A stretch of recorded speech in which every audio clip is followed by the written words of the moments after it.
יברכך אדוני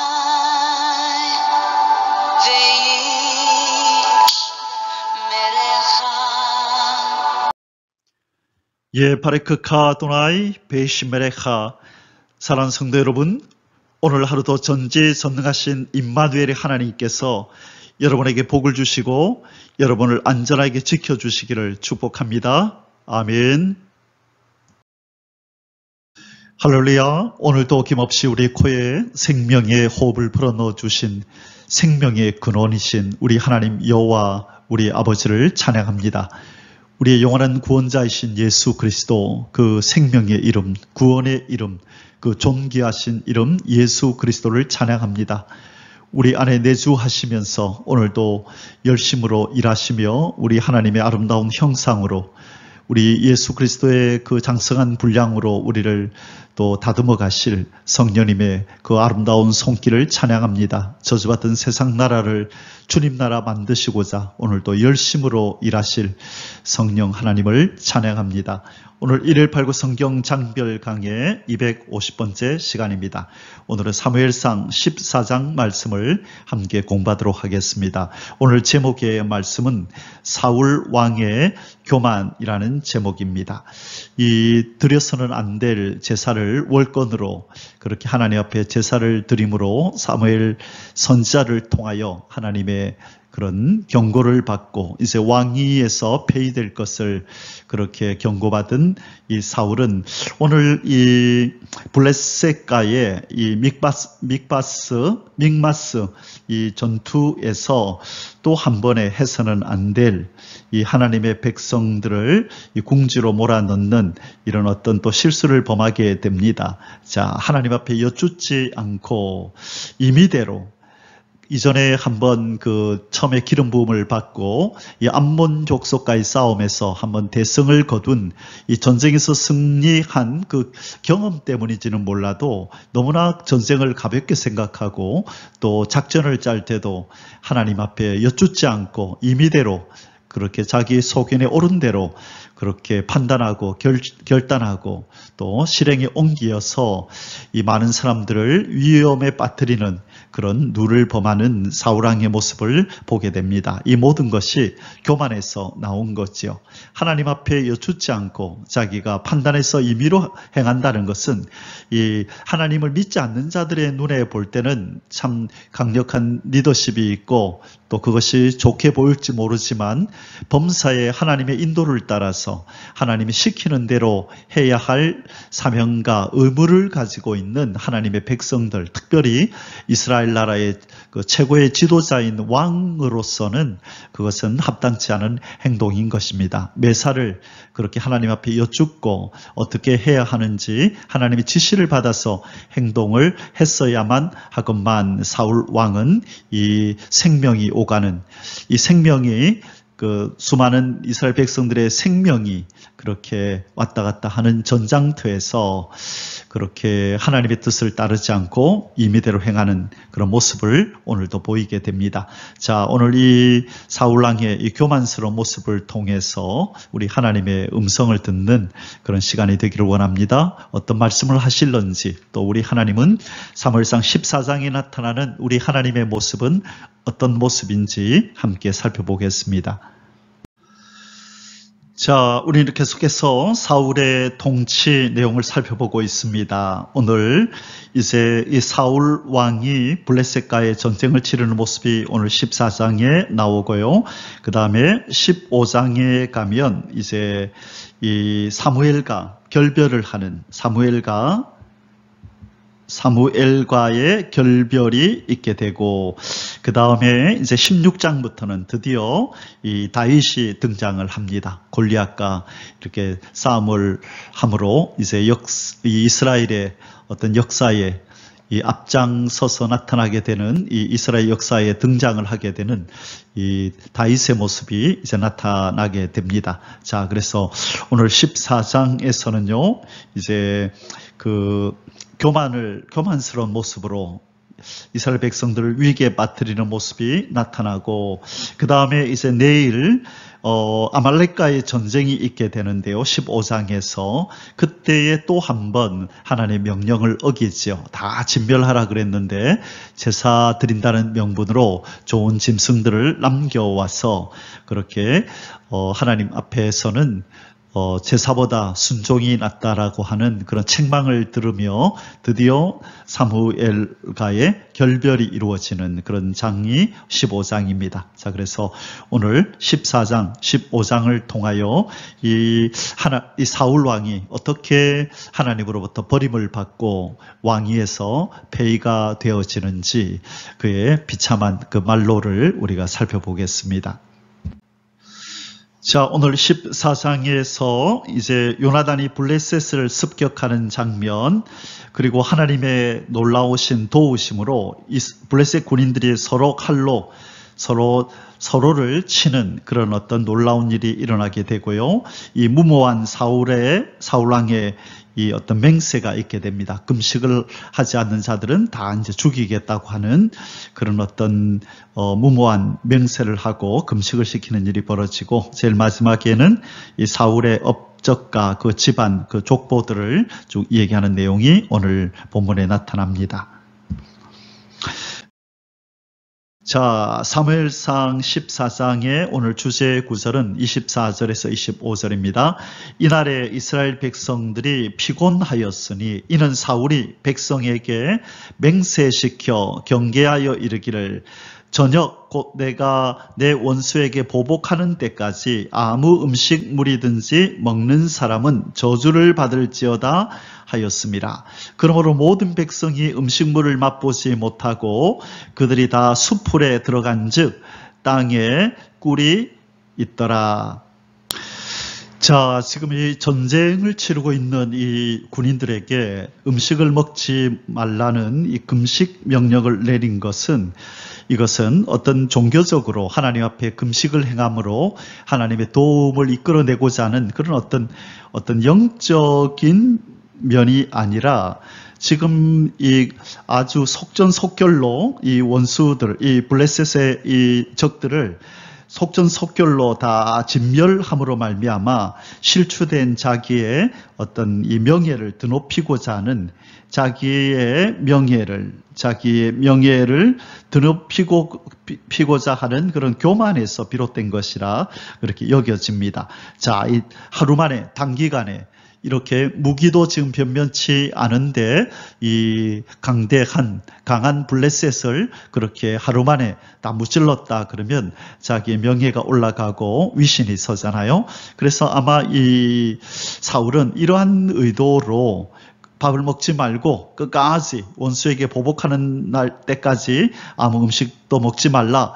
만약 먹게 되면 저주를 받을지어다라고 이렇게 참 해서는 안 되는 이 맹세를 하고, 그리고 지금 금식 명령을 내린 것입니다. 자, 이것으로 볼 때 정말로 이 사울이 행동하는 것 하나하나를 보면 하나님의 뜻과는 전혀 관계없는, 하나님 앞에 여쭙지도 않고 그렇다고 하나님의 또 지시도 없는데 그냥 자기의 소견에 옳은 대로 자기가 해야 될 일인지 아닌지도 모르고 이 일이 자기에게 자기의 사명인지 아닌지도 모르고, 그 다음에 이 일을 행하는 시간이 지금인지 아니면 나중에 해야 될 일인지도 모르고 그냥 자기 판단에 이 일을 내가 해야 되겠다 하면 하는 것이고, 지금 해야 되겠다 싶으면 뭐 하나님의 뜻이 어디 있는지 여쭙지도 않고 그냥 그 시간에 즉흥적으로 그냥 그 일을 해버리는 이런 어떤 행동들을 지금 계속해서 보이고 있습니다.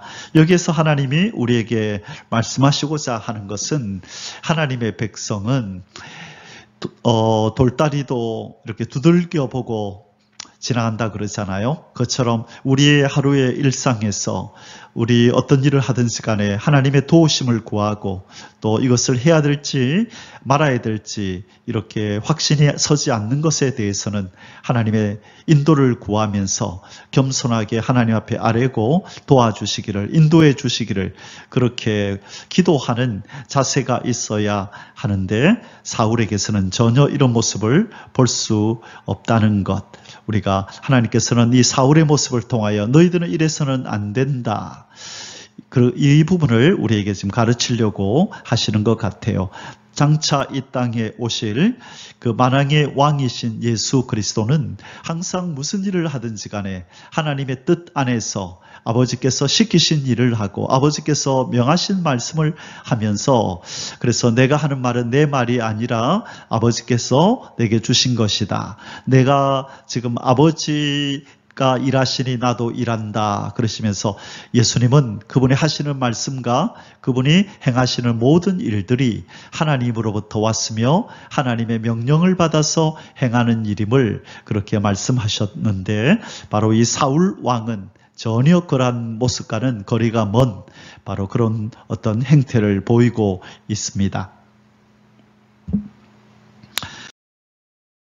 자, 오늘 사무엘상 14장의 소주제들은 꽤나 많이 있습니다. 다섯 개로 오늘 14장이 나누어지는데요. 구절도 많네요. 52절까지 있게 됩니다. 자, 첫 번째 1절에서 15절까지는 1번 요나단의 신앙 용기에 의한 단독 출전 및 그 정과 자 이제 이 단독으로 출전을 해서 이 전쟁에서 많은 어떤 그런 공을 세우게 되는데 그것이 무엇인지 살펴보고요. 두 번째는 블레셋에 대한 믹마스 전투에서의 이스라엘의 대승리 16절에서 23절 어떻게 대승리를 거두게 되는지 그 내용을 살펴볼 것이고요.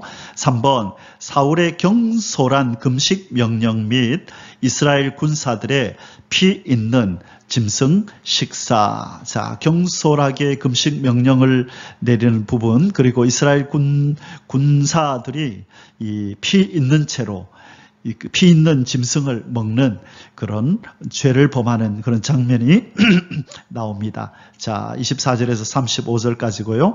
그 다음에 네 번째로 사울의 금식령을 위반한 요나단의 죽음의 위기와 모면. 자, 금식령을 내릴 때 옆에 없었던 요나단은 바로 이 아버지인 사울 왕의 이 명령을 어기고 그가 이제 꿀을 먹게 되는 것이죠. 그래서 그것 때문에 이 사울이 요나단을 죽이려고 할 때 주변에 있던 이스라엘 백성들이 요나단을 두둔하고 요나단의 편에서 이제 그 위기를 모면할 수 있도록 그렇게 지혜를 발휘하는 모습이 나옵니다. 36절에서 46절까지요.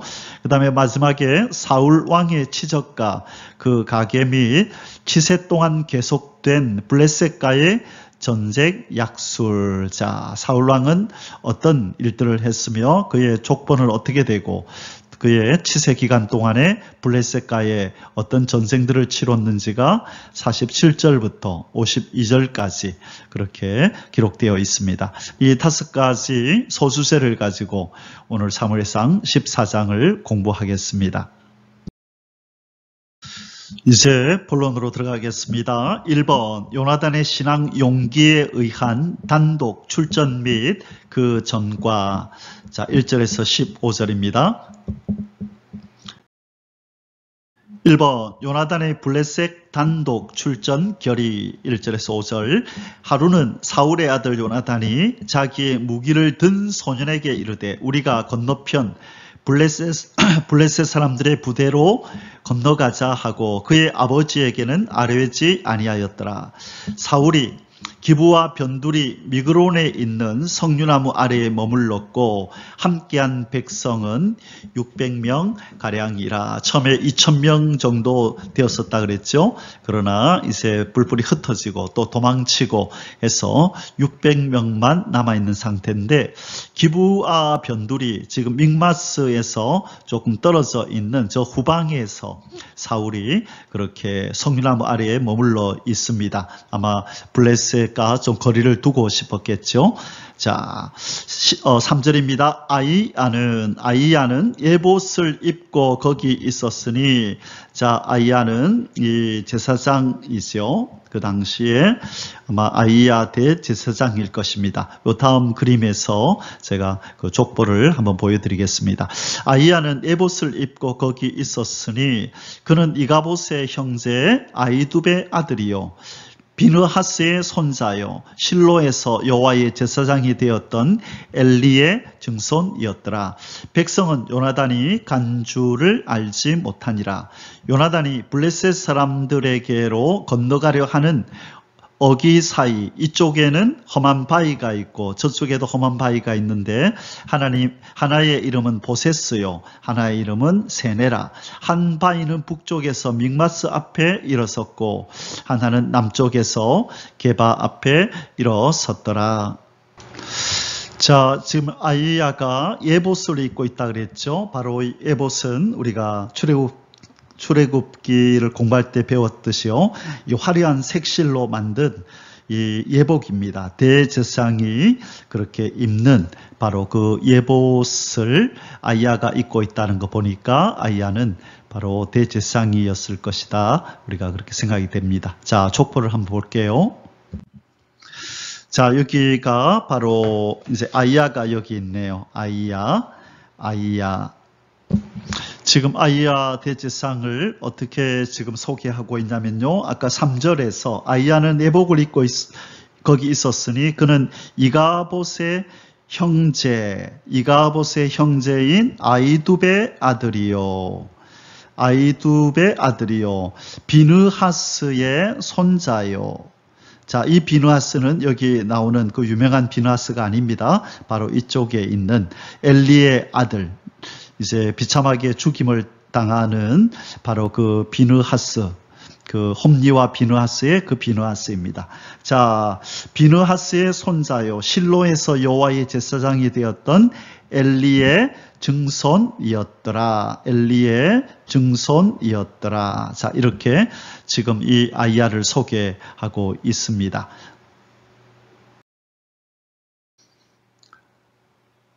이번 신앙적 용기에 기초한 요나단의 블레셋 공격 계획. 자, 이 요나단은 이 왕의 아들이잖아요. 이 왕자라는 아주 귀한, 존귀한 몸이었음에도 불구하고 지금 이 전쟁의 열세, 이 어떤 면으로 보나 지금 열세에 놓여 있는 이 이스라엘 이 군인들의 아마 사기를 진작시키기 위해서 그가 이렇게 앞장을 서서 용기를 발휘한 것 같아요. 그러면서 이 용기는 어디서 나왔냐면 바로 신앙적인 하나님을 믿고 신뢰하는 그 믿음에서 나온 바로 용기라고 성경은 지금 말하고 있습니다. 아마 이런 모습이 이 나중에 다윗이 생명처럼 사랑하는 서로 다윗과 둘도 없는 친구가 되는 바로 다윗과 요나단이라고 하는 친구 관계가 형성되는 그런 어떤 중요한 이유가 원인이 아닐까 싶어요. 다윗은 바로 요나단의 이런 모습을 발견했던 것이고 요나단도 정말로 이제 남다른 다윗의 그 신앙을 이렇게 발견했기 때문에 서로의 모습 속에서 그런 어떤 공통점을 보았기 때문에 그들은 이렇게 아주 가까운 친구가 될 수 있었을 것이라 그렇게 여겨집니다. 자, 이 요나단은 어떤 사람이었는지 한번 보겠습니다. 6절에서 10절입니다. 요나단이 자기의 무기를 든 소년에게 이르되 우리가 이 할례 받지 않은 자들에게로 건너가자. 여호와께서 우리를 위하여 일하실까 하노라.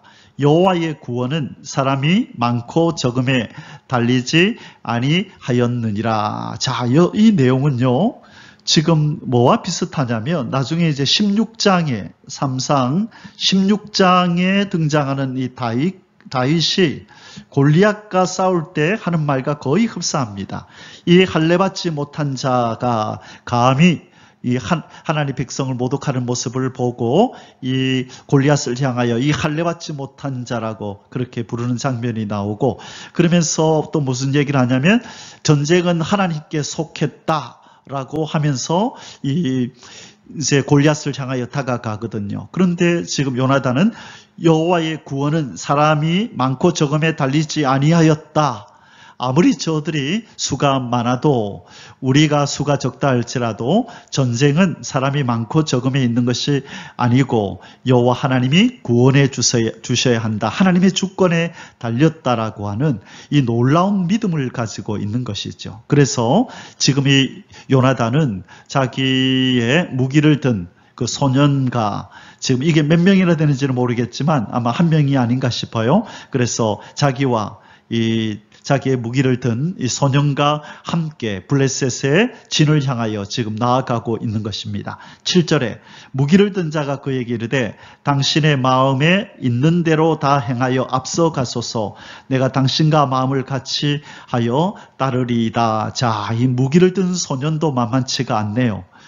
지금 둘이서 그 강대한 블레셋을 진을 향하여 지금 나아가는데 조금도 주저함이 없이 두려움도 없이 지금 요나단이 앞장서겠다니까 앞서 가라고 자기도 따르겠다고 그렇게 지금 용기 있는 이야기를 하고 있습니다. 정말로 하나님의 백성들 속에서만 우리가 들을 수 있고 볼 수 있는 믿음의 결단이요 믿음의 행위인 것입니다. 8절 요나단이 이르되 보라 우리가 그 사람들에게로 건너가서 그들에게 보이리니 그들이 만일 우리에게 이르기를 우리가 너희에게로 가기를 기다리라 하면 우리는 우리가 있는 곳에 가만히 서서 그들에게로 올라가지 말 것이요 그들이 만일 말하기를 우리에게로 올라오라 하면 우리가 올라갈 것은 여호와께서 그들을 우리 손에 넘기셨음이니 이것이 우리에게 표징이 되리라. 자, 올라오라 그러면 하나님이 그들을 이 자기들의 손에 붙인 줄로 알고 올라갈 것이요. 만일 거기 기다려라 우리가 내려가겠다 그러면 하나님이 저들을 우리 손에 붙인 것이 아니다. 자, 이것을 우리는 표적 기도라 보통 이제 그렇게 표현하죠. 하나님 이렇게 해주시면 이런 줄 알고 이렇게 하시면 이런 줄 알겠습니다.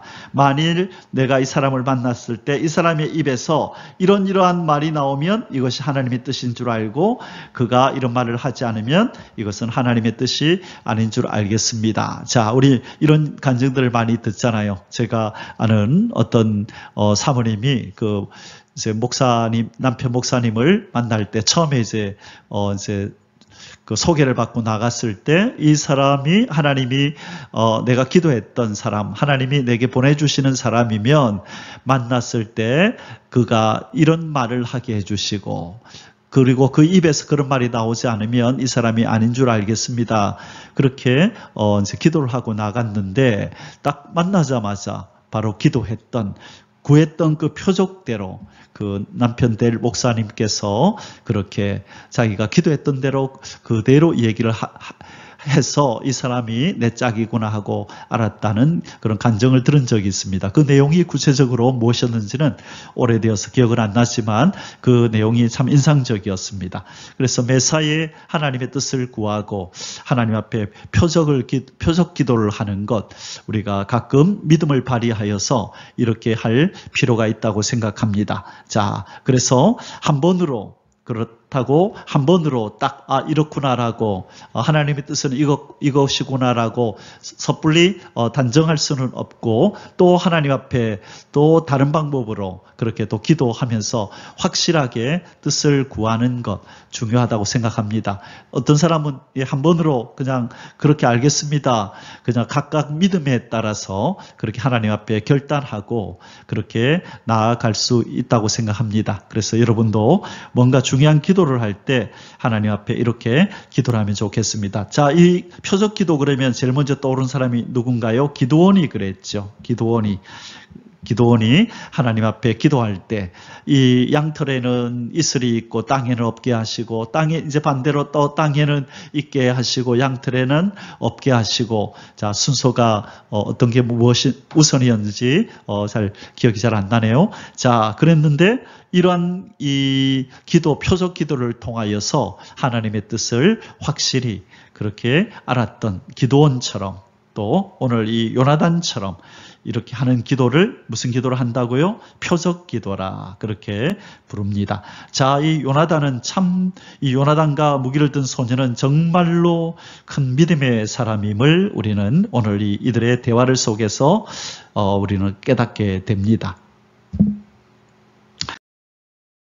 3번 요나단의 블레셋 군 공격과 전과 자 11절에서 15절 둘이 다 블레셋 사람들에게 보임에 자 그들의 정체를 드러낸 것입니다. 그들의 눈에 보이도록 나타난 거죠. 그러자 블레셋 사람이 이르되 보라 히브리 사람이 그들이 숨었던 구멍에서 나온다 하고 그 부대 사람들이 요나단과 그의 무기를 든 자에게 이르되 우리에게로 올라오라. 자 이 표적을 달라 그랬는데 올라오라 그랬네요. 자 그러면 하나님이 승리를 주신다라고 확신한다 그랬잖아요. 그래서 이들은 바로 이 올라오라는 말을 듣고 이제 행동하겠죠. 너희에게 보여줄 것이 있느니라 한지라 지금 유인하는 겁니다. 블레셋 사람이 이리로 올라오라고 요나단과 그의 무기 든 자를 불렀죠.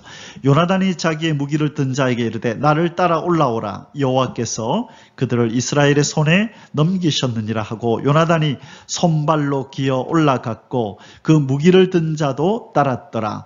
블레셋 사람들이 요나단 앞에서 엎드러짐에 무기를 든 자가 따라가며 죽였으니 요나단과 그 무기를 든 자가 반나절가리 땅 안에서 처음으로 쳐 죽인 자가 20명 가량이라.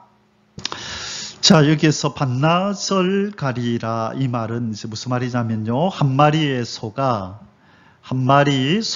한나절 동안 갈 수 있는 그 넓이만큼의 그 땅을 의미합니다. 그래서 한 2km 정도 될 것으로 그렇게 생각할 수 있습니다. 계산되어질 수 있습니다. 자, 이 정도 지금 땅 안에서 이제 전쟁이 벌어졌는데요. 아마 여기는 그 블레셋 군대들이 많이 모여 있는 곳이 아니라 아마 이렇게 보초를 쓰고 있는 그런 어떤 수비대 정도로 그렇게 여겨집니다. 그래서 쳐 죽인 자가 20명 가량이라 그랬죠. 그래서 두 사람이서 지금 20명을 그렇게 무찔렀네요. 들에 있는 진영과 모든 백성들이 공포에 떨었고 부대와 노략군들도 떨었으며 땅도 진동하였으니 이는 큰 떨림이었더라. 자, 지금 두 명이서 20명을 이겼으니까 그죠? 10배나 되는 많은 군인들을 이겼다 그죠? 그래서 아까 요나단이 고백했듯이 전쟁의 승리는 이 군사의 많음에 있는 것이 아니다라고 이야기하였던 그 믿음대로 그대로 이루어진 것을 우리는 보게 됩니다. 여호와의 구원이 사람의 많고 적음에 달리지 않았다. 아까 6절에서 그렇게 고백했었잖아요. 그대로 이루어진 것입니다. 자, 지금 이렇게 20명가량이 그렇게 이제 죽임을 당했는데요. 이 소식이 이제 그 본부에까지 전해졌네요. 그래서 아마 이 20명은 앞장서서 이 블레셋의 이스라엘의 군대들을 이렇게 관찰하고 그렇게 살펴보는 어떤 그런 군인들, 바로 척후병이라 그러죠. 앞장서서 지금 저 적들이 어떻게 지금 진을 치고 있고 어떻게 하고 있는가라고 미리 이렇게 살펴본 다음에 보고하는 바로 이 전초병, 척후병 이런 표현을 쓰는데요. 아마 그들이었을 것으로 보입니다. 자, 그런데 이들이 전멸당했다는 것이 이제 이 진정이 알려지니 이제 그들이 두려워 떨었다는 거예요. 아마 떨리게 하나님께서 하셨는데 중요한 것은 뭐냐면 땅도 진동하였으니 이는 큰 떨림이었더라. 이것은 바로 지진을 의미합니다. 자, 20명을 무찌르고 나서 하나님께서 땅을 뒤흔들어서 큰 지진이 일어나게 하셨으므로 바로 이 블레셋 사람들이 크게 공포에 떨고 아마 두려움에 휩싸였던 것 같습니다. 자, 이제 두 번째 소수세입니다. 이번 블레셋에 대한 믹마스 전투에서의 이스라엘의 대승리 16절에서 23절입니다. 1번 사울이 요나단의 활약으로 블레셋 진영이 혼란케 된 것을 알고 백성들을 이끌고 전장으로 나아가 16절에서 20절입니다. 지금 이 요나단이 그 적진으로 들어갈 때 아무도 모르게 갔잖아요. 그런데 갑자기 이렇게 사울과 그 함께 있던 이 사람들이 가만히 보니까 저기 블레셋 진영에서 막 소동이 일어나고 많은 사람들이 쓰러지고 또 자기들끼리 치고받고 하는 일이 그 모습이 보인 것이에요. 그러자 이제 사울이 우리 지금 군인이 가서 지금 싸우고 있나 보다. 누가 우리 진중에서 나갔느냐 그렇게 이제 알아보는 그런 장면입니다. 자, 한번 보겠습니다. 베냐민 기브아에 있는 사울의 파수꾼이 바라본즉 허다한 블레셋 사람들이 무너져 이리저리 흩어지더라. 지금 소란이 일어난 거죠. 지금 그 안에 지금 요나단과 이제 그 무기든 소년이 있었고, 그리고 하나님의 도우심으로 지금 지진이 일어났고, 그리고 이제 그들끼리 서로 이렇게 죽이는 일이 일어난 것이죠. 그래서 요나단과 소년, 그리고 지진, 그리고 하나님의 도우심으로 서로 치고받고 죽이는 일이 그들 속에 이제 그들 속에서 지금 일어나고 있는 거죠. 자, 이런 상황 속에서 지금 사울이 행동을 하는 것입니다. 사울이 자기와 함께한 백성에게 이르되 우리에게서 누가 나갔는지 점호하여 보라 하여 점호한즉 요나단과 그의 무기를 든 자가 없어졌더라. 사울이 아히야에게 이르되, 대제사장이죠, 하나님의 궤를 이리로 가져오라. 왜 갑자기 하나님의 궤를 가져오라 했을까요? 신학자들은 이제야 하나님의 뜻을 묻고자, 하나님의 뜻을 알고자 했을 것이다. 또는 하나님의 궤를 앞장 세워서 전장으로 이제 나아가려고 한 것이다. 하나님의 도우심을 구하며 나아가려고 했었을 것이다. 이 두 가지로 생각을 합니다. 자, 그랬는데 그때에 하나님의 궤가 이스라엘 자손과 함께 있음이니라. 자, 대제사장 아히야가 지금 사울왕과 함께 있으니 법궤도 그 함께 이렇게 함께 있었던 것입니다. 자, 19절 사울이 제사장에게 말할 때에 블레셋 사람들의 진영의 소동이 점점 더한지라. 사울이 제사장에게 이르되 내 손을 거두라. 자, 이 말이 뭐예요? 법궤는 됐고 이 말입니다. 내 손을 거두라 이 말은 법궤는 됐고 그냥 없어도 된다 이 말이죠. 사울과 그와 함께한 모든 백성이 모두 전장에 가서 본즉 블레셋 사람들이 각각 칼로 자기의 동무들을 침으로 크게 혼란하였더라. 자, 아주 기회주의적인 사울의 모습을 보게 됩니다. 자, 이제 하나님의 뜻을 구하고 또 하나님의 도우심을 힘입어서 전쟁터로 나아가려고 하다가 가만히 보니까 점점 블레셋 사람들의 진영에 소동이 점점 더한지라. 그럴 때 뭐예요? 하나님의 뜻을 구할 필요도 없고 하나님의 도우심도 필요 없다. 이미 지금 우리가 가만히 보니까 이기게 됐다. 쟤들이 소동이 되게 심하네. 그냥 우리끼리 공격하자, 우리도 가자라고 하나님의 뜻도 구하지 않고 하나님의 도우심도 필요 없다는 거예요. 뭐라 그래요? 내 손을 거두라. 이 말은 뭐죠? 지금 아히야 대제사장이 하나님의 법궤를 가져오려고 했는데 내 손을 거두라. 달리 말하면 하나님의 도우시는 손길은 됐고요. 나 혼자서도 해결할 수 있습니다라고 하는 이 사울의 교만이 묻어나는 바로 그 순간입니다. 내 손을 거두라. 법궤는 됐다. 그냥 안 가져와도 된다.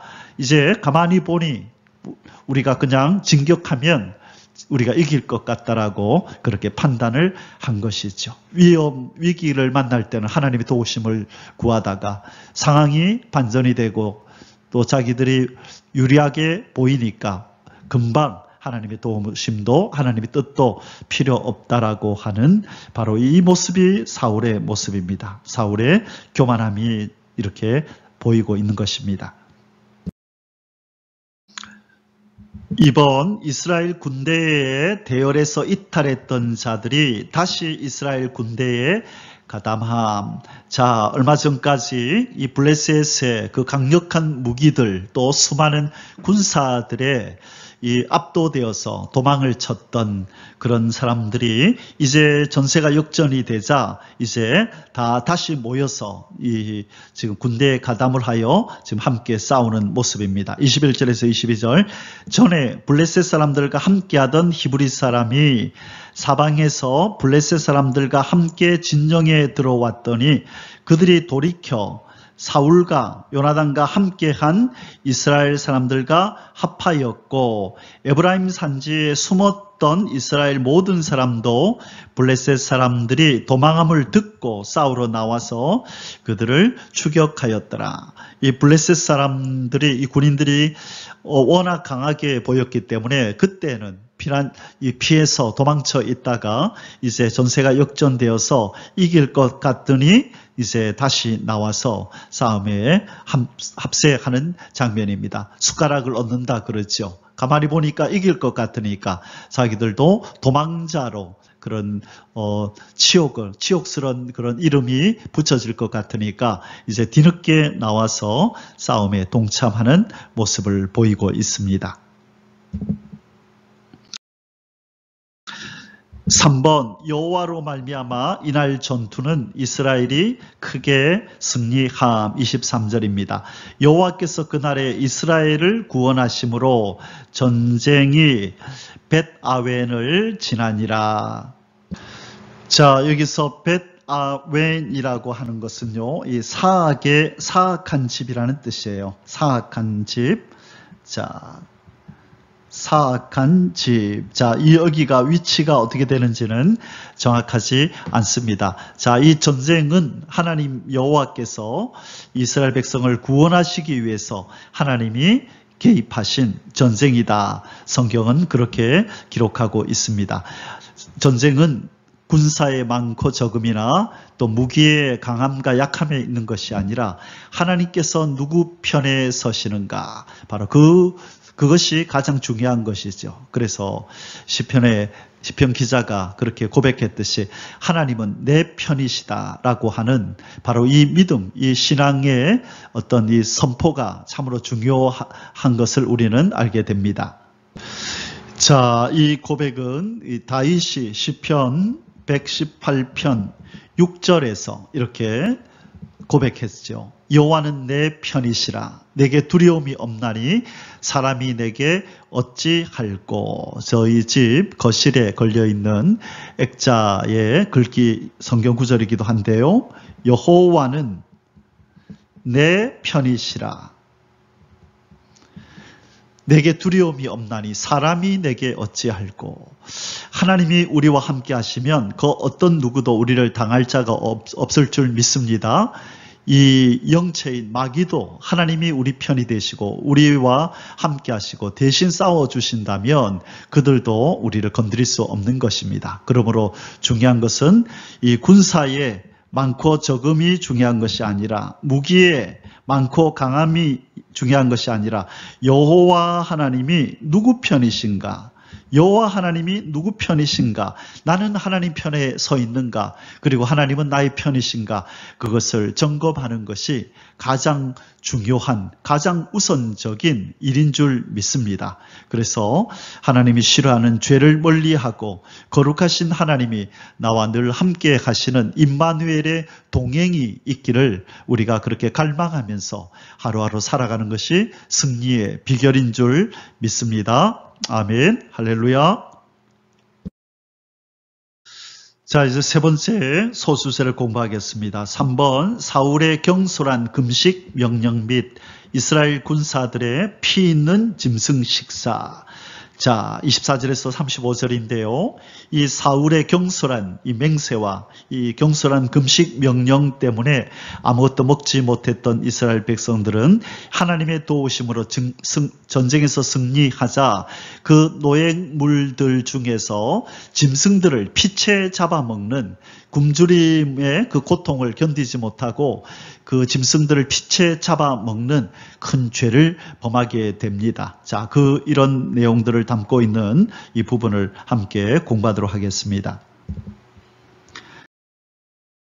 1번 사울의 경솔한 금식 명령 24절에서 26절입니다.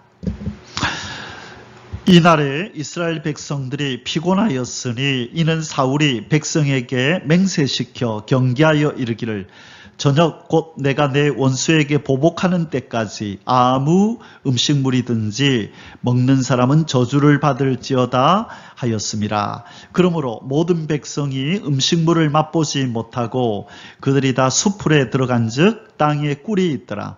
백성이 수풀로 들어갈 때 꿀이 흐르는 것을 보고도 그들이 맹세를 두려워하여 손을 그 입에 대는 자가 없었으나. 자, 지금 사울은 전쟁 중인 군사들에게 음식을 먹지 말라고 이렇게 말을 함으로써 백성들이 죄를 지을 빌미를 이렇게 제공했을 뿐만 아니라 이 경솔한 맹세로 그의 아들 요나단마저 지금 생명이 위태롭게 만들게 됩니다.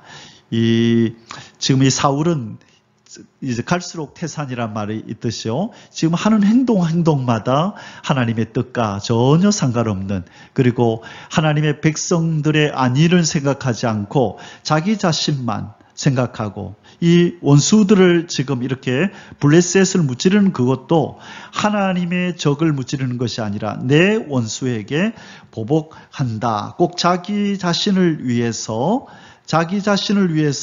전쟁을 치르는 듯한 인상을 아주 강하게 주고 있는 것입니다. 그래서 이 자기 자신을 위한 자기 자신의 전쟁으로 치부하고 그 다음에 백성들의 고통을 전혀 아랑곳하지 않는 그런 모습을 지금 보이고 있는 것입니다. 자, 이것은 이 교회의 지도자들 또 하나님을 섬기는 어떤 공동체의 지도자들이 참으로 조심해야 할 부분이 바로 이런 부분입니다. 이 지도자로서의 하나님의 뜻과 관계없는 이 무모한 열심 때문에, 그러나 어떤 종교적인 열심이지요. 하나님의 일이라고 이렇게 포장은 그렇게 되어 있지만 실은 자기의 야망 때문에 행하는 일들이죠. 그것을 이루기 위해서 주변 사람들을 피곤하게 만들고 주변 사람들을 함부로 대하여 상처를 입히는 이 업적주의, 업적 중심, 일 중심의 사람들은 조심해야 합니다. 제 주변에도 그런 사람들이 있었는데요. 얼마 있지 않아서 사람들이 다 그를 떠납니다. 처음에는 그렇게 함께 마음을 모아서 일하다가 머지않아서 다 그 곁들을 떠나게 되는 것입니다. 왜냐하면 너무 일 중심이거든요. 사람에게 함부로 말을 해서 상처를 주고 일을 되게 만들려고 사람을 그냥 감정을 헤아리지 않고 막 밀어붙일 때에 그 앞에서는 이제 어느 정도 기간 동안은 그것을 참고 그 일을 하지만 그러나 조금 시간이 지나면 아무도 그 옆에 있지 않는 것입니다. 하나님의 일은 일이 되어지는 것이 중요한 것이 아니라 하나님의 일은 은혜로 사람들과 함께 하는 것이 중요합니다. 좀 더디더라도, 좀 천천히 가더라도 사람들과 함께 은혜로 손을 잡고 걸어가야지 일을 이루기 위해서, 업적을 내세우기 위해서 이렇게 밀어붙여서는 안 되는 것입니다. 누구에게서 그 모습을 보나요? 바로 사울에게서 자기의 어떤 명예를 위해서 단시간에 전쟁을 승리로 이끌기 위해서 그렇게 금식을 선포하고 먹지도 못하게 하는 이런 무모한 명령을 내리는 사람이 바로 이 사울이었던 것입니다. 이번 요나단의 사울의 금식령 위반 27절에서 30절입니다. 요나단은 이미 그 무기를 든 소년과 함께 먼저 앞장서서 이 블레셋의 그 수비대를 치느라 이 아버지 사울 왕이 내리는 금식령을 듣지 못하고 그가 위반하는 장면이 나타납니다. 요나단은 그의 아버지가 백성에게 맹세하여 명령할 때에 듣지 못하였으므로 손에 가진 지팡이 끝을 내밀어 벌집에 꿀을 찍고 그의 손을 돌려 입에 대매 눈이 밝아졌더라. 자, 허기졌었는데 당분이 들어가니까 갑자기 힘이 나는 것이죠. 그때에 백성 중 한 사람이 말하여 이르되 당신의 부친이 백성에게 맹세하여 엄히 말씀하시기를 오늘 음식물을 먹는 사람은 저주를 받을지어다 하셨나이다. 그러므로 백성이 피곤하였나이다 하니 요나단이 이르되 내 아버지께서 이 땅을 곤란하게 하셨도다. 보라, 내가 이 꿀 조금을 맛보고도 내 눈이 이렇게 밝아졌거든. 하물며 백성이 오늘 그 대적에게서 탈취하여 얻은 것을 임의로 먹었더라면 블레셋 사람을 살육함이 더욱 많지 아니하였겠느냐. 아멘이죠. 그렇죠. 조금 이 꿀을 먹었는데도 이래 힘이 나서 그렇게 적들을 더 힘있게 무찌를 수 있었는데 마음껏 먹으라 그랬으면 얼마나 더 많은 이 적들을 무찌를 수 있었겠는가. 이 아버지 사울의 이 무모한 금식령을 지금 이렇게 비판하는 장면입니다. 자, 여기에서 곤란하게 하셨도다 이 말의 원어의 뜻은 괴롭히다, 곤란케 하다. 이제 괴롭혔다는 거예요. 괜히 하지 말아야 할, 내리지 말아야 할 명령을 내림으로 바로 이스라엘 군인들을 아주 괴롭히는 그런 행동을 하고 만 것이다. 그렇게 지금 요나단은 판단하고 있습니다. 요나단은 참 용기도 있지만 아주 생각이 논리적이고 합리적이고 그래서 정확하게 하나님의 뜻을 알고 행동하는 그런 믿음의 사람의 모습을 지금 보이고 있습니다. 3번 이스라엘 백성들의 피 있는 짐승 식사 31절에서 34절 그날의 백성이 믹마스에서부터 아얄론에 이르기까지 블레셋 사람들을 쳤으므로 그들이 심히 피곤한지라. 자, 하나님의 도우심으로 지진이 일어나고 또 스스로 자기들끼리 그렇게 서로 치고받는 그런 어떤 내분이 일어나서 아마 하나님께서 지진을 일으키고 또 이 요나단과 그의 무기든 자들의 활약으로 말미암아 그들이 공포에 휩싸이게 되었는데요. 그 배후에서 하나님이 그들의 마음을 그렇게 주관하신 것입니다. 그래서 이스라엘이 대승을 거두었는데 또 이 사울왕의 명령 때문에 음식을 먹지 못했던 그들은 시간이 지날수록 점점 더 피곤해 지쳐갔습니다. 이때에 자 32절에 백성이 이에 탈취한 물건에 달려가서 양과 소와 송아지들을 끌어다가 그것을 땅에서 잡아 피채 먹었더니 자 도저히 견딜 수 없어서 그들이 이제 이성을 잃고 그냥 닥치는 대로 먹기 시작했습니다. 그 짐승들을 피채 율법을 어기면서 피채 그렇게 먹었던 것입니다. 무리가 사울에게 전하여 이르되 보소서 백성이 고기를 피채 먹어 여호와께 범죄하였나이다. 자 빌미를 제공했지요. 그 군인들 싸우는 군인들한테 먹을 것을 주지 않고 금식 명령을 내린다는 것은 있을 수 없는 일이죠. 사울이 이르되 너희가 믿음 없이 행하였도다. 이제 큰 돌을 내게로 굴려오라 하고 또 사울이 이르되 너희는 백성 중에 흩어져 다니며 그들에게 이르기를 사람은 각기 소와 양을 이리로 끌어다가 여기서 잡아먹되 핏째로 먹어 여호와께 범죄하지 말라 하라 하매 그 밤에 모든 백성이 각각 자기의 소를 끌어다가 거기서 잡으니라. 자, 지금 이스라엘의 군인들이 피채 지금 고기를 먹는다는 이 말을 듣고 사울이 내린 대책이 무엇이죠? 큰 돌을 내게로 굴려오라. 자, 그리고 여기에서 이 짐승을 잡아서 먹어라. 이 말이 무슨 말이냐 하면요. 이 땅에다가 땅에다가 큰 돌을 이렇게 놓고 여기에서 짐승을 잡는 것입니다. 짐승을 이렇게, 이건 짐승의 모습이 아니네요. 자, 짐승을 여기서 잡을 때 어떤 일이 벌어지죠? 이 높은 곳에서 짐승을 잡으면 피가 이렇게 흘러내리겠죠. 그렇죠? 자, 땅에서 이렇게 잡으면 피가 고여서 이 짐승에게 묻어 있지만, 그러나 돌 위에서 잡을 때 피가 흘러내려서 피를 빼고 먹을 수 있다. 바로 이 방법을 쓴 것입니다. 그러나 이미 때는 늦었습니다. 이스라엘 백성들이 벌써 피를 피채 먹음으로 하나님의 율법을 어기고 범죄한 이유였던 것입니다. 지금 이 사울 왕의 이 무지함, 이 사울 왕의 경솔함 때문에 이스라엘 백성들까지 하나님 앞에 죄를 범하는 이런 일을 행하고야 말았던 것입니다. 4번, 사울이 여호와를 위하여 처음으로 단을 쌓음. 35절입니다.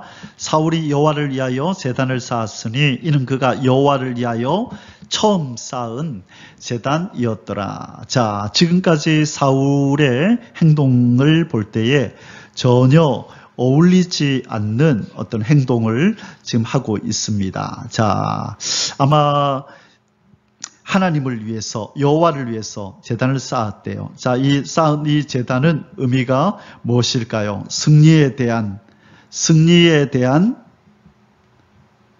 하나님께 감사의 표현일 수 있고, 아니면 지금 이스라엘 백성들이 범죄하였잖아요. 그래서 그들의 죄를 위한 속죄함의 의미로 이 단을 쌓았을 수도 있습니다. 그러나 어쨌든지 간에 지금 이 사울도 이 사태가 심각하다는 것을 파악하고 아마 지금 이 속죄를 위해서 하나님 앞에 용서를 구해야 되겠다라고 급하게 생각했을 수가 있고요. 그 다음에 그가 이제 전쟁이 끝나고 나서 감사하는 마음으로 단을 쌓았을 것으로 여겼습니다. 이전에 이 사무엘이 이 사무엘상 7장에서 에벤에셀 7장에서 에벤에셀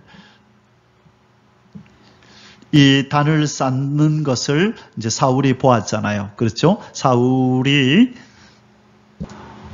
사무엘 7장에서는 아직 사울이 등장하지 않았었네요. 이때 미스바에서 회개 운동을 회개를 이제 촉구할 때 회개할 때 블레셋이 쳐들어오니 하나님이 그들을 이기게 하셔서 그리고 승리를 기념하는 에벤에셀이라는 돌을 쌓았었네요. 자, 이때 사울은 아직 등장을 하지는 않았습니다. 그러나 아마 사울도 이 에벤에셀 돌에 대한 어떤 그 이야기는 들었겠죠. 그래서 또 이 사울은 이스라엘 사람이고 하기 때문에 하나님 앞에 감사하는 마음으로 또 속죄를 위해서 이렇게 단을 쌓는 이것은 이 관습, 이들의 어떤 종교적 그런 어떤 절차들은 그가 잘 알고 있었을 것으로 여겨집니다.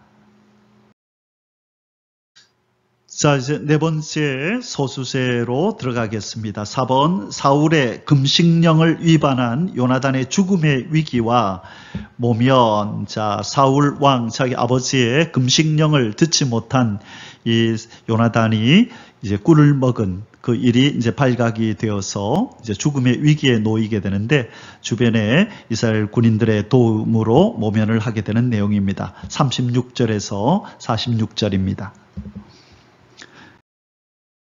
1번, 사울의 블레셋 추격 제의와 추격 여부를 묻는 사울의 질문에 대한 하나님의 침묵.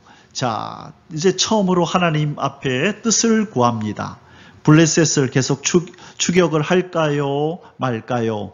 이제 처음으로 전쟁을 일으킬 때는 하나님 앞에 여쭙지 않더니만 이제 이 마당에 이제 와서 이제 하나님의 뜻을 구하는 기도를 하는데 하나님께서 침묵하시네요. 36절에 37절입니다. 사울이 이르되 우리가 밤에 블레셋 사람들을 추격하여 동틀 때까지 그들 중에서 탈취하고 한 사람도 남기지 말자. 무리가 이르되 왕의 생각에 좋은 대로 하소서 할 때에 제사장이 이르되 이리로 와서 하나님께로 나아가사이다 하매 사울이 하나님께 묻자오되 내가 블레셋 사람들을 추격하리이까 주께서 그들을 이스라엘의 손에 넘기시겠나이까 하되 그날에 대답하지 아니하시는지라. 자, 자기의 의도가 아니네요. 그죠? 솔선해서 하나님 앞에 지금 질문하는 것이 아니라 제사장이 그의 손을 이끌고 우리 하나님께로 가서 물어봅시다라고 하니 어쩔 수 없이 울며 겨자 먹기식으로 끌려가는 것 같은 그런 모습입니다. 전혀 하나님의 뜻과는 상관없이 행동해 오던 그는 어쩔 수 없이 제사장이 제의를 하자 그렇게 나아가서 하나님 앞에 여쭙는데 하나님이 대답하지 않으십니다. 어떤 분위기가 느껴지시나요? 왜 너 마음대로 해보지? 지금까지 네 마음대로 그렇게 해와놓고 이제 와서 왜 나의 뜻을 묻느냐? 하나님이 바로 침묵하심으로 하나님의 그 마음을 지금 보이고 있는 것입니다. 우리가 하나님의 뜻에 순종하지 않고 행할 때 하나님이 때로 우리에게 보이시는 반응입니다. 한번 네 원하는 대로 한번 해봐라. 그래. 이제 와서 그렇게 나한테 묻지 말고 네가 저지른 일이니 한번 끝까지 해보거라. 그럴 수 있습니다. 그러나 그때 회개하고 그때라도 하나님 잘못했습니다라고 엎드려서 통회하는 마음을 갖고 옷을 찢지 않고 마음을 찢으며 내 의도대로 내가 주인이 돼서 행했던 그 일에 하나님 앞에 용서를 구하면 하나님께서 다시 한번 우리의 삶 속에 개입하셔서 도우시고 그 뜻을 보여주시지만 그렇게 회개하지 않을 때 하나님께서 이처럼 침묵하시는 것입니다. 바로 조금 전에 이 요나단이 블레셋으로 진지로 올라갈까요 말까요? 이 요나단이 기도할 때는 하나님이 응답하셨잖아요. 그렇죠? 그러나 바로 이 사울은 하나님께서 응답하지 않으십니다. 하나님은 요나단과 함께 하셨지만 사울과는 함께하지 않으셨다는 것을 보여주는 장면입니다.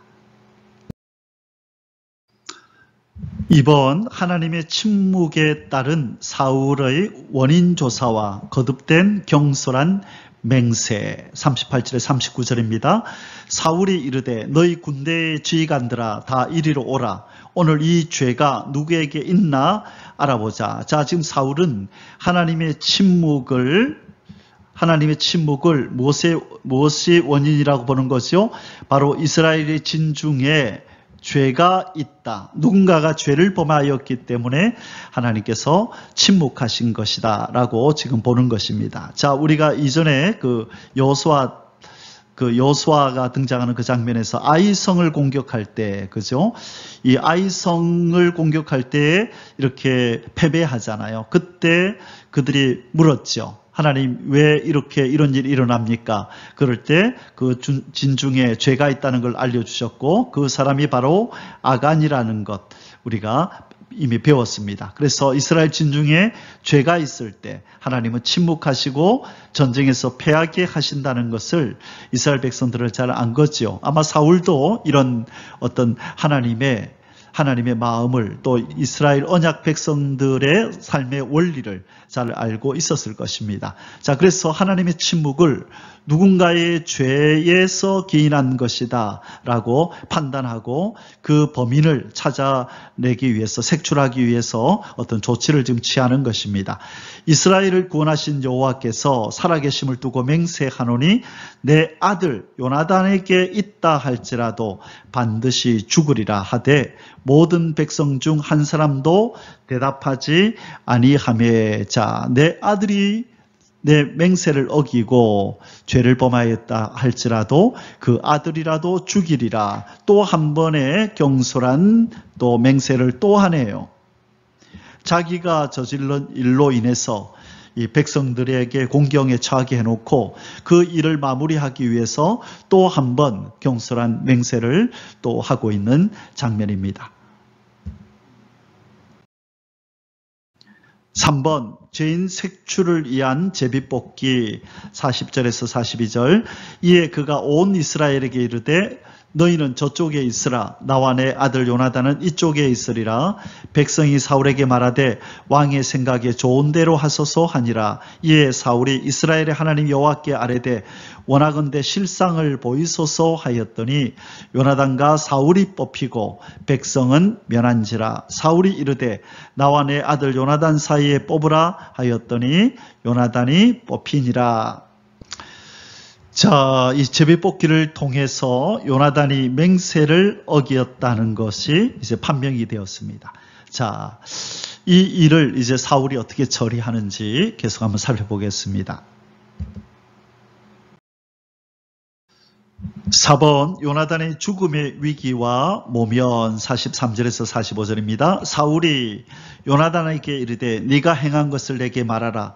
요나단이 말하여 이르되 내가 다만 내 손에 가진 지팡이 끝으로 꿀을 조금 맛봤을 뿐이오나 내가 죽을 수밖에 없나이다. 사울이 이르되 요나단아 네가 반드시 죽으리라. 그렇지 않으면 하나님이 내게 벌을 내리시고 또 내리시기를 원하노라 하니. 자, 지금 요나단은 이 아버지 사울의 이 맹세가 이것은 잘못된 맹세라는 걸 알고 있었습니다. 그래서 앞부분에서 그것이 합당하지 않은 맹세였다라고 한번 얘기를 했었잖아요. 내가 이렇게 꿀을 조금 먹어도 눈이 밝아지고 힘이 나는데 백성들로 하여금 먹게 하였다면 얼마나 더 많은 적들을 무찌를 수 있었겠느냐. 우리 아버지가 잘못했다라고 말을 했는데 지금 백성들 앞에서 요나단의 자세는 사뭇 다릅니다. 이 아버지의 권위를 인정하면서 그렇게 얘기를 합니다. 요나단이 말하여 이르되 내가 죽을 수밖에 없나이다. 예, 아버지의 명령을 내가 어겼으니 죽을 수밖에 없습니다라고 아버지의 권위를 세워주는 듯한. 자, 지금 이 요나단이 그렇게 말할 수 있죠. 예, 아버지 내가 먹었어요. 그러나 아버지의 그 맹세는 잘못된 것입니다 라고 얼마든지 아버지 면전에서 그렇게 얘기를 할 수도 있었지만, 그러나 왜 그 요나단의 생각에 주변의 군인들도 다 동조했었을 것이거든요. 그런데 요나단은 그렇게 말하지 않고 있습니다. 아버지의 위신을 지금 생각하고 아버지의 체면을 지금 생각해서 이렇게 말하는 훌륭한 인품을 가진 사람으로 지금 보이고 있는 것입니다. 자, 사울이 네가 반드시 죽으리라. 그리고 하나님이 너에게 벌을 내리시기를 원한다라고 얘기를 합니다. 이때에 이제 백성이 나섭니다. 백성이 사울에게 말하되 이스라엘에게 이 큰 구원을 이룬 요나단이 죽겠나이까? 이 구원이 바로 요나단의 요나단이 큰 공을 세웠습니다. 오늘 이 전쟁에서 승리한 것은 요나단의 큰 공이 있습니다 라고 얘기를 한 겁니다. 결단코 그렇지 아니하니이다. 여호와의 살아계심을 두고 맹세하옵나니 그의 머리털 하나도 땅에 떨어지지 아니할 것은 그가 오늘 하나님과 동역하였음이니라 하여 백성이 요나단을 구원하여 죽지 않게 하니라. 자, 하나님과 동역한 사람. 자, 요나단의 별명이 나왔네요. 하나님과 동역한 사람.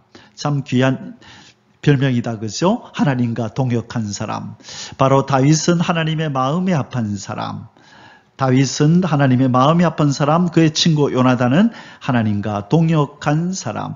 자, 백성들이 이렇게 옹호하고 두둔하자 지금 사울은 그냥 져주듯이 그냥 이렇게 슬며시 이제 자기의 자세를 바꾸는 그런 모습을 지금 보이고 있습니다.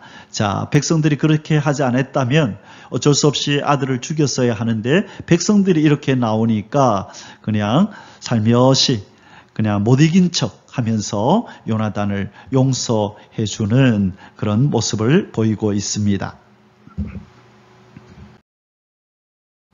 5번 사울이 추격을 그치고 철수하자 블레셋 군도 철수함.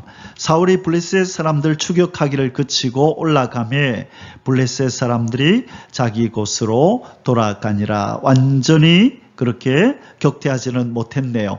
추격할까요? 물을 때 하나님이 침묵하셨죠. 그래서 더 이상 추격하지 않고 거기에서 일단락 짓고 지금 자기의 진영으로 돌아가는 모습들입니다. 자, 이제 마지막 5번째 소수제입니다. 사울 왕의 치적과 그 가계 및 치세 동안 계속된 블레셋과의 전쟁 약술. 자, 47절에서 52절입니다.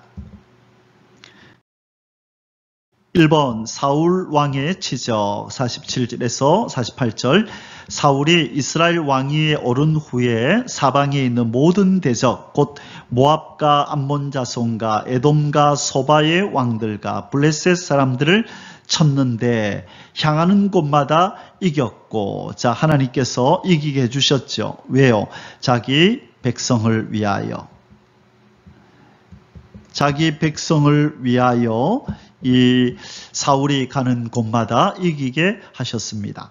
용감하게 아말렉 사람들을 치고 이스라엘을 약탈하는 자들의 손에서 건졌더라. 자, 어쨌든 이 왕으로서 자기의 백성을 지키고 보호해야 할 사명에는 최선을 다한 모습을 보였습니다. 그러나 여기 어디에도 하나님과 관련된 하나님 앞에서 그가 어떻게 신앙을 지키고 하나님을 기쁘시게 했는지에 대한 기사는 전혀 나타나지 않고 있습니다. 2번 사울왕의 가계 49절에서 51절. 사울의 아들은 요나단과 이스이와 말기수아요. 자, 사울의 아들 3명이 나오네요. 첫 번째가 요나단이요. 그 다음에 이스위요. 자, 이스위요.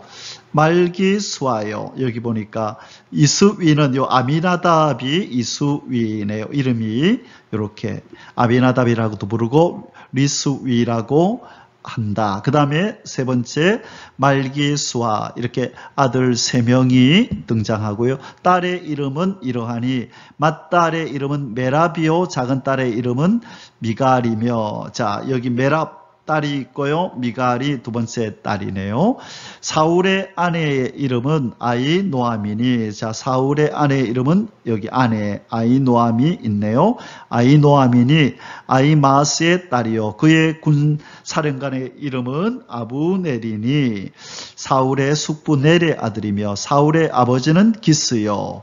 아브넬의 아버지는 넬이니 아비엘의 아들이었더라. 자, 지금 이 사울은 아이노암 말고도 리스바라고 하는 아내가 있는데 여기에서는 나오지를 않고 있습니다.